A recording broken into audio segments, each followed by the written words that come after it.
We know what the agents are doing. Should we tell them? Should we tell? Okay, We should tell them. We'll tell you guys. Hey, We'll tell you guys. What is happening? It's Ryan and Haley, and we have a new coach, and he is privy to what all the top agents are doing nationwide. He may or may not have been named the top real estate coach for the last 10 years running, personal coach of ours, and we are privy to what he's doing to help his agents get top engagement, to get more listings and engage more sellers in 2024. It's so exciting. We are so excited to be able to bring this to you guys to help level up our game, to help level up your guys' game for seller engagement, for prospecting, for our prospecting, for everything real estate under the sun. We are super excited for this new coach, and we've been disciples for a long time, and now we are going to have one-on-one coaching that we cannot be more excited and thrilled to be able to bring that to you guys. Yes, and just pass it through to see what top agents are doing, working with their title people to combine the effort for maximum exposure of your business in this market to sellers. It's awesome. We're pumped. And so more to come on that. But this is Ryan and Haley with your Friday video. It is a beautiful day in San Diego, California. I guess it's the calm before the storm. The rain is set to come in tomorrow from what I've read. We don't need to talk about that. No? Let's stay today. It's sunny out. We got the sun out. Everybody's it's in nice. a good mood. We're going to be able to bring some new high-level ideas and stuff for you guys and for us as well. So that really sets the precedent moving forward of like, no, let's just LFG. Let's just go. Let's So go. DM let's us, set up appointments with us. We want to share this with you. We can't go into it in this forum, but we want to meet with you and go over and show everybody what is happening and what is working. And really, we say it a lot. What's working in this market? Working is working, but getting the most return on your investment of time and effort and engagement and budget and all of that, more to come. But today we want to talk about one of the most important skills in sales at large is listening, effective listening. And we just went through this. We were listening to one of our other coaching mentors about, what was it? Listen, don't relate. Don't relate. Yeah. And listen, don't relate. It's so hard for us as salespeople because we think we got to match. They want to know what we want to know and how we. I'm the worst at this. It's like we have the example of like, oh well, I played pickleball yesterday, and instantly, as humans, especially as salespeople, we want to be like, oh my gosh, isn't pickleball awesome? Like, yeah, my friends play pickleball, and I just started. I have new clubs or new paddles. And we want to find common ground with it so we can talk about pickleball more. But where we mess up is we want to go deeper with those clients, especially our prospects, things like that. So when they mention pickleball, Ryan, so when I say, oh, I just played pickleball yesterday, what should we, how is real effective listening in there? Say, oh, that is cool, man. What was it like? Who did you play with? Have you played before? Questions, right? Ask questions. If the more questions you ask, the more it tells your person that you are talking to that you are really listening, that you intently care about what they're saying, and you don't just gloss over it to move on to the next thing. And so when you ask more questions, try this little, like, I guess, game for it. We make it a game. Try every time someone asks you something, try to answer it with a question. How many questions can you get to before you have to answer one? Exactly. Right? Yeah. Try it and see just how far you can go in a conversation without having to be the responsive one or the reactionary one. Just keep asking questions and pull out as much information as you can until it gets to a point where it might be a little awkward. It's like, okay, I think we're done with the questions. So you need to talk at some point. You need to talk too. Well, for us, one of our coaching things was we were prompted in journaling, and it kept asking, you had a question and you were supposed to answer that question in your journal. And then you had a why, and you had to go deeper on what you answered. And then they asked you again, well, why? And it got to a point where eventually I looked at Ryan and I was like, I can't go any deeper. They keep asking me why. And I'm at the core. I'm at the center. I've gone as far deep as I can. But then you really think about it and you're like, wait, but why did I feel this way on this last why? And then you have to really go deeper with yourself. So by going deeper with questions of yourself and you ask that of others, it really innates the listening involved because you have to know the questions based off what they answer to you. Well, and it sounds like a very simple strategic method of being an active listener, but in today's world of instant gratification and digital footprint and everything can be so cosmetic and superficial. When you just take the simple time to really listen, care, and ask follow-up questions and go deeper, people will start to open up and feel heard. Like you can really say 2 words or say like very, very few sentences in a whole conversation and allow others to speak. And they'll leave that conversation saying, wow,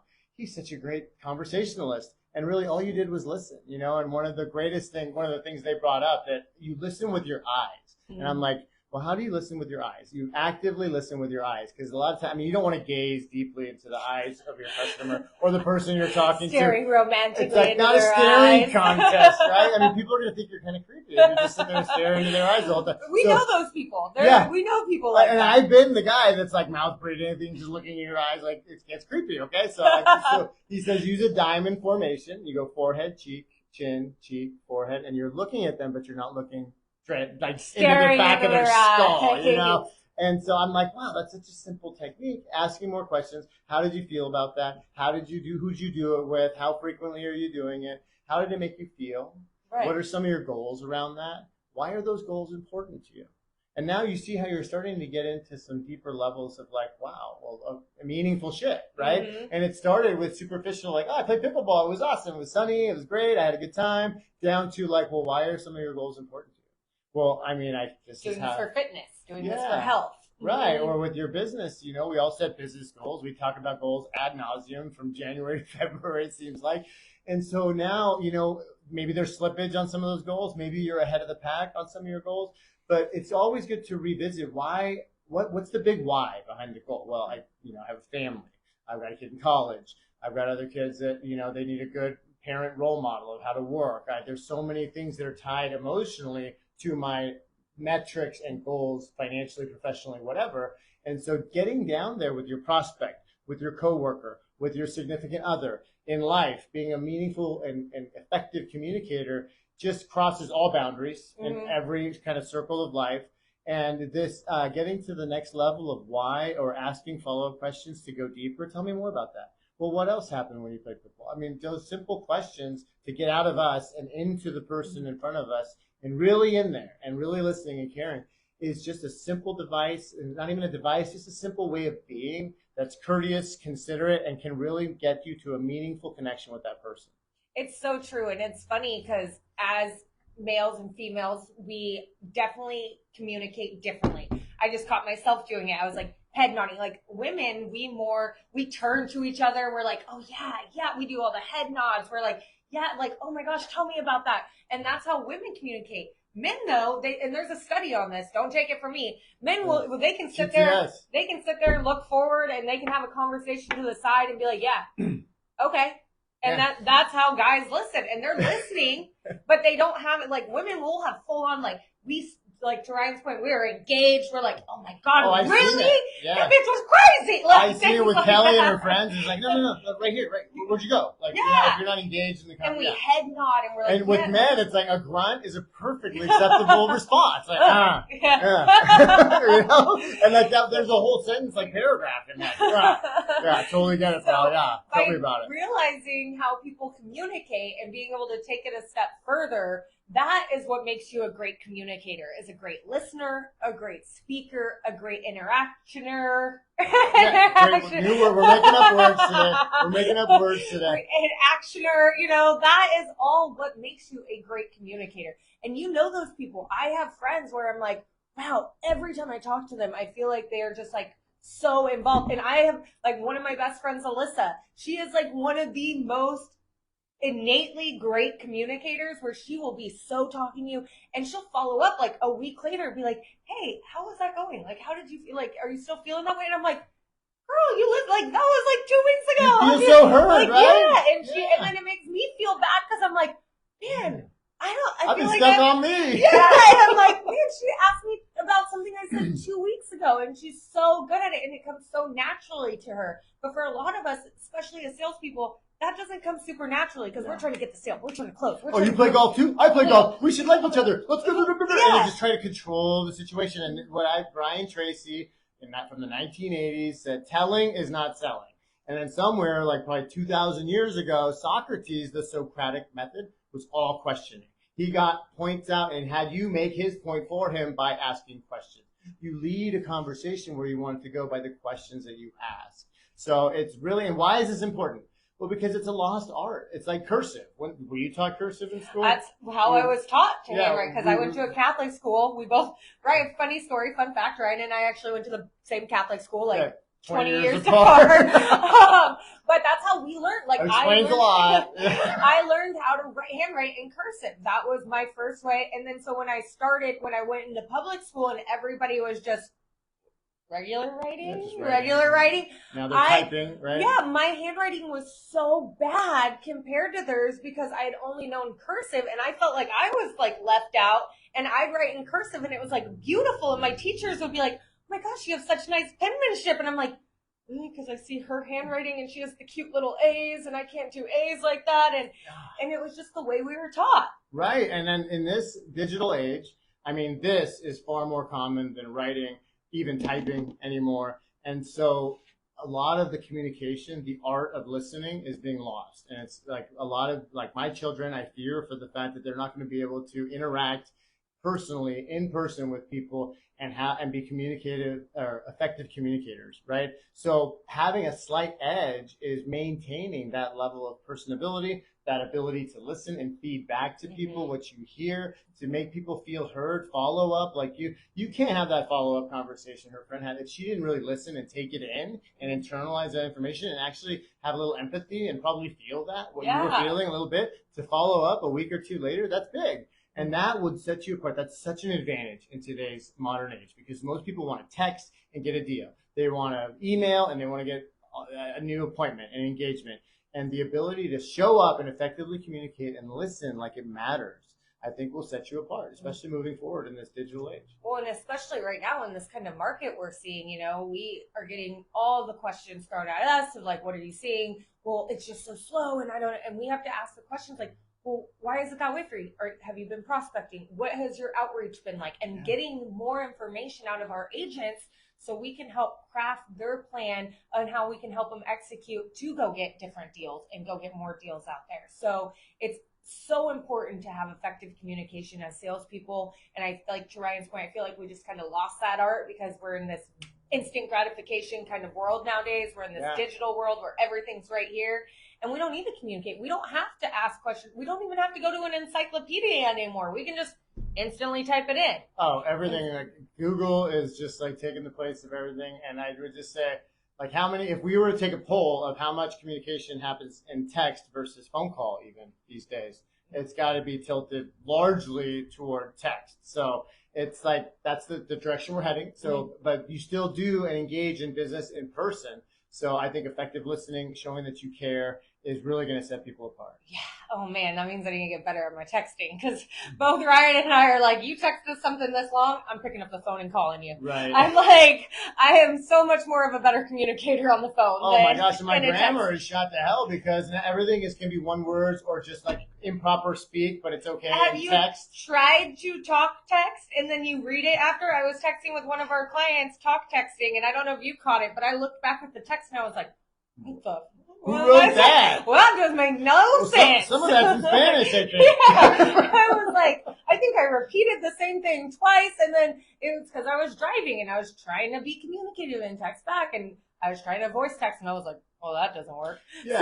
Well, the art of listening is a vastly disappearing art. And for us, like Haley touched on, we diagnose where the agent's at. Because we can't help them if we can't identify where they're at, right? Mm-hmm. So with other sales professionals sitting across from prospective sellers, buyers, investors, what have you, you need the art of questioning to identify what are their fears, what are some of the things you're going to have to overcome. And all of that is done by eliciting the information via the question, right? And going deeper. And well, tell me more about that. Well, what else is going on when you have these fears, or all that stuff, right? So I think it's incredibly important to at least have a basic ability and skill in that direction. When I feel like, this just hit me, by asking more questions, that's where you really build the rapport. That's where you go deeper with someone, and versus the surface level of like, oh my God, you pickleball, me too. Like, let's play pickleball. But when you go deeper, that's where you build rapport, because then they feel really listened to. They feel really cared for when they're like, oh my gosh, wow, he's asking me about my family now and what we're doing this summer and like things like that.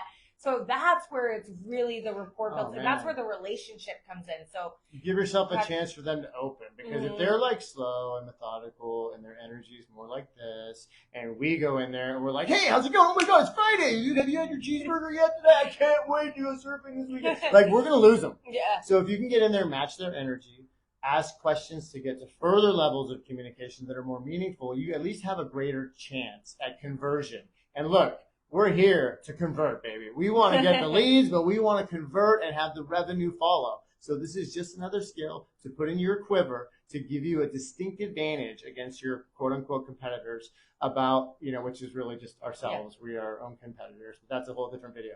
So active listening. try the question game. Listen, don't relate. Right. LDR. Okay. Yeah. Listen, don't relate. It's not a new disease, man. It's not a pandemic. LDR. Listen, don't relate. Listen, ask questions, follow up, get more.